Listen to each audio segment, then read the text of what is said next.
नमस्कार। हाल ही में नोएडा की सड़कों पर हजारों की तादाद में फैक्ट्री कर्मचारी उतर आए। जो बात एक शांतिपूर्ण प्रदर्शन के तौर पर शुरू हुई थी, वो देखते ही देखते एक बड़े हंगामे में तब्दील हो गई। तो आज हम इसी घटना की परतें खोलेंगे और समझने की कोशिश करेंगे कि आखिर हुआ क्या था। तो सबसे बड़ा सवाल यही है, ये सब शुरू कैसे हुआ? आखिर वो कौन सी वजह थी जिसने इतने सारे लोगों को सड़कों पर उतरने के लिए मजबूर कर दिया? और उनकी असल मांगें क्या थीं? चलिए, सबसे पहले उन वजहों को समझते हैं जिनसे इस विरोध की चिंगारी भड़की। असल में इस पूरे संघर्ष की जड़ में चार मुख्य मुद्दे थे जो इन कामगारों की जिंदगी पर सीधा असर डाल रहे थे। तो देखिए, वजहें साफ थीं। एक तो कम तनख्वाह, ऊपर से काम के लंबे घंटे। कई कंपनियां न्यूनतम मजदूरी के नियम भी नहीं मान रही थीं। और फिर पास के ही एक राज्य में मजदूरों की सैलरी में हुई एक बड़ी बढ़ोतरी ने इस असंतोष को और भी हवा दे दी। प्रदर्शन कर रहे लोगों के मुताबिक उन्हें महीने के बस 11 से 15,000 रुपए मिल रहे थे। अब आप सोचिए, इतने में आज के दौर में गुजारा करना कितना मुश्किल है। बुनियादी जरूरतें भी पूरी नहीं हो पाती। और उनकी मांग थी 20 से 25,000 रुपए महीने की। एक ऐसा वेतन जिसे वो एक सम्मानजनक और जीने लायक मजदूरी मानते थे। इन दोनों आंकड़ों के बीच का जो बड़ा फासला है ना, असल तनाव की वजह यही थी। इस पूरे मामले में आग में घी डालने का काम किया पड़ोसी राज्य हरियाणा से आई एक खबर ने।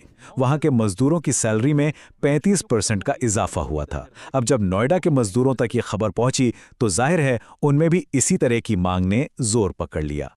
जो मामला एक सीमित दायरे में शुरू हुआ था, वो बहुत तेजी से बिगड़ गया।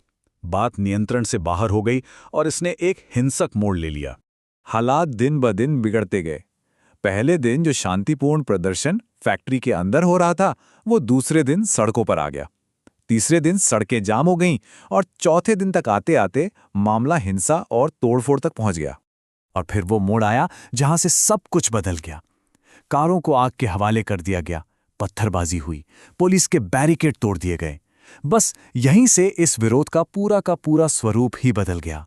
अब जब हालात इतने बिगड़े तो प्रशासन ने भी जवाबी कार्रवाई की।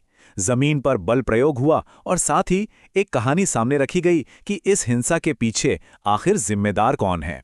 पुलिस का आधिकारिक तौर पर यही कहना था कि उन्होंने हालात को काबू में करने के लिए बहुत संयम बरता और जरूरत के हिसाब से ही न्यूनतम बल का प्रयोग किया। इस कार्रवाई के बाद 300 से ज्यादा लोगों को हिरासत में लिया गया और उन पर कई मामले भी दर्ज हुए, जिससे ये पूरा मामला और भी ज्यादा पेचीदा हो गया। लेकिन इसके बाद सरकार की तरफ से एक बहुत चौंकाने वाला दावा सामने आया। उनका कहना था कि शुरुआती गिरफ्तारियों में से 68% लोग, यानी कि ज्यादातर लोग, असली फैक्ट्री कर्मचारी थे ही नहीं, वो बाहरी थे। इस दावे ने कहानी को एक बिल्कुल नया मोड़ दे दिया। सरकारी जांच में यह भी सामने आया कि हिंसा भड़काने के लिए सोशल मीडिया का इस्तेमाल किया गया। व्हाट्सएप ग्रुप्स और ट्विटर पर झूठी खबरें फैलाई गई। ये बहुत गंभीर आरोप हैं और इनकी जांच अभी भी चल रही है ताकि पूरी सच्चाई सामने आ सके। खैर, जब सड़कों पर से हंगामा शांत हुआ तो इस पूरी घटना के जो नतीजे थे वो धीरे धीरे सबके सामने आने लगे। तो हासिल क्या हुआ? मजदूरों के न्यूनतम वेतन में एक मामूली सी बढ़ोतरी तो हुई, लेकिन वो उनकी मुख्य मांगों के आसपास भी नहीं थी। इसलिए वो असंतुष्ट ही रहे।